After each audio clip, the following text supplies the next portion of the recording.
Hi, well, welcome to the show. This is a live look at Kyiv.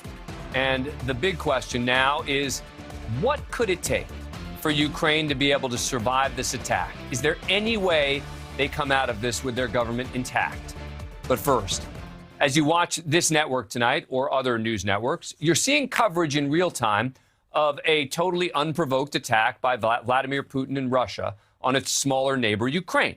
While news networks across the political spectrum bring you information about the horrors of what's happening at Putin's hands, we have been watching RT, the Russian-owned news channel available in most American cable homes, so you don't have to.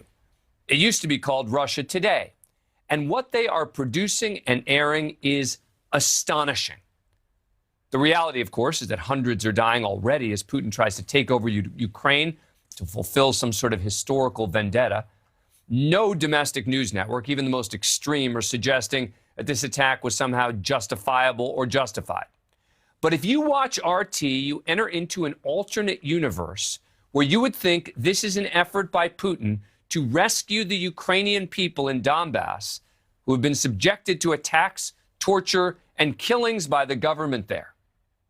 Highly produced segments, including some with Western or American accents, talking about children being shot at by Ukrainian soldiers and about the lies being told by American and European officials about Putin.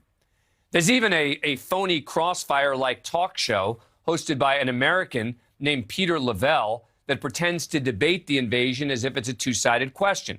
The guy even wears an RT pin where I wear my American flag pin. They also have a large graphic that appears before many segments claiming that this is actually day 2,525 of the war, which they say started in 2014 when Russia annexed Crimea, claiming, of course, at the time they were protecting ethnic Russians from far-right extremists in the region. An RT reporter even alleged that much of the footage that's appearing on other networks is actually old footage from previous wars.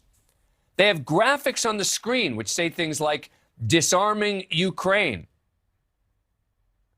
An operation in Ukraine comes after months of failed Western talks. This is a global network available in more than 100 countries.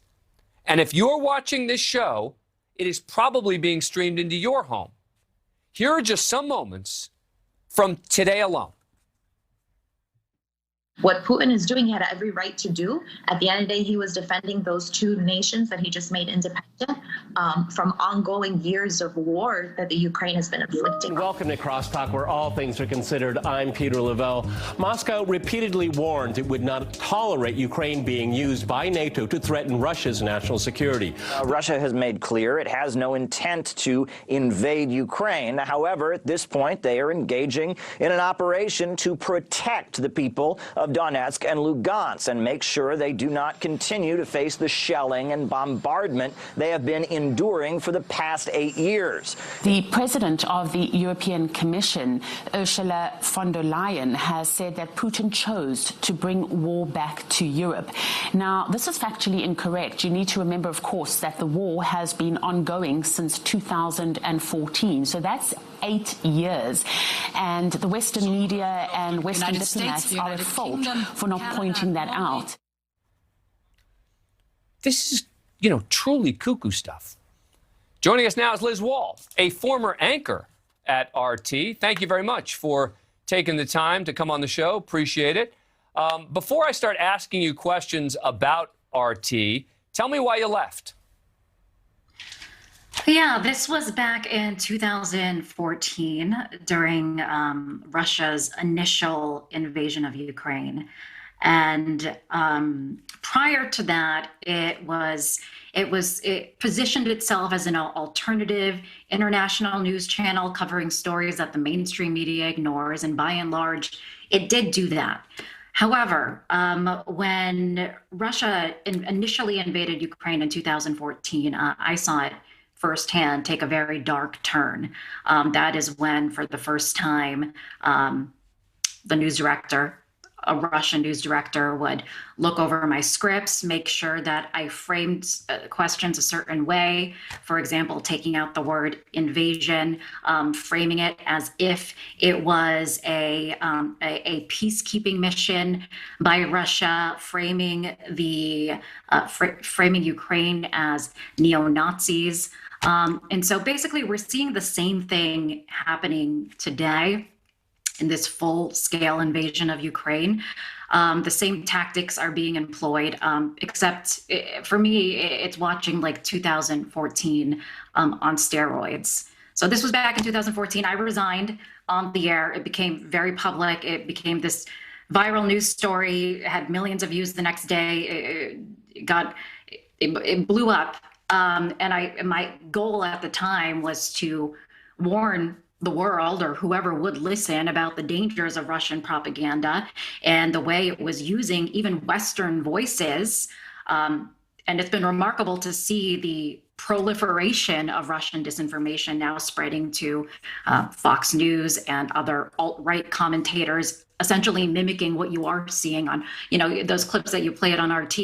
They're quite ridiculous, but now we're hearing it echoed by the likes of Tucker Carlson on Fox News. Well, but you know what I have to say, one of the things that I found reassuring about the coverage today on all the networks is today you're not hearing any of that, right? Today, what you're hearing is Putin is the bad guy, that on every single network. I was watching all day on every network, and every one of them are positioning Putin as the bad guy. Now, there's other stuff in there, whose fault, et cetera, stuff, but there's no one suggesting what I was watching on RT today, which is all that this is understandable and justifiable. And you have to understand that Putin had to do this, that he was forced into this, et cetera.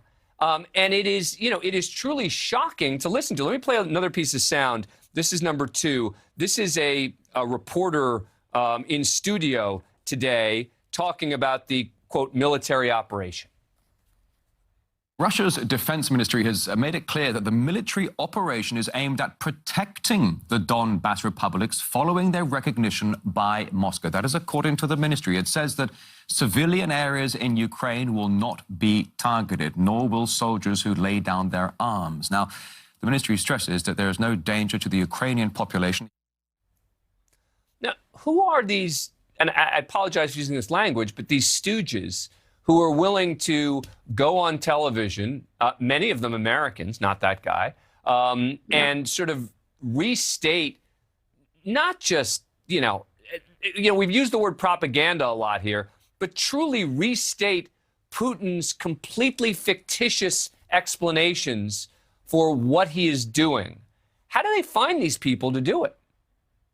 Yeah, well, actually, if you tune into RT America, the U.S.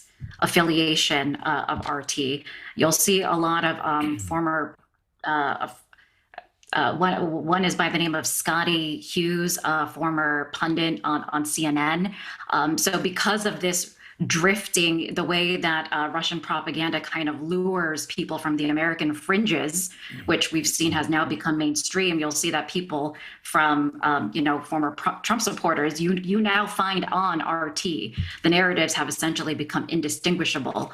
Prior to that, in 2014, it was more, anti- mainstream media, people that had legitimate grievances, some conspiracy theorists. I covered just the news, but at that time, it was more of the fringes of the American political discourse. But now the fringe has become the mainstream, as we've seen in the U.S. So I think that's a really important part. Is Putin controlling? I mean, who's the one saying, okay, because it's very well produced stuff. I mean, there's real money that's going into this. I mean, it is clear that this is high production value for a lot of some of the documentary style stuff that they're doing. How high level a person in Putin's government is overseeing the content, do you think? Well, I think when it comes to something like Ukraine, where Russia has a very high political stake and it's a military operation, since 2014, that was kind of the beginning of the new era of Russian information war. And we've seen that along with their kinetic military strategy, it now comes alongside an information war. So this is part of Putin's military strategy, is having this, creating kind of like this fog of war. He has tailored Russia messaging. You just showed RT. He has tailored messaging for the citizens inside Russia, tailored messaging for the people of Ukraine to turn them against the Ukrainian government, and then for Western audiences. And that's essentially what RT is, what Sputnik is, and the Russian troll factories. There's been coverage of that. In other fringe voices, RT amplifies, and this is really, really important. RT amplifies members of the far right and the far left. So you hear people like Flynn, Bannon. I cannot reiterate that enough. You see people like Tucker Carlson. They mimic RT now. They are indistinguishable. And for people that are watching and people that don't want to be duped, they really need to be careful about the kind of content that they consume online, because it's not necessarily going to have just an RT stamp on it. It comes in this digital world from all over. I'm very critical of the fringe coverage. We talk about it a lot on this show.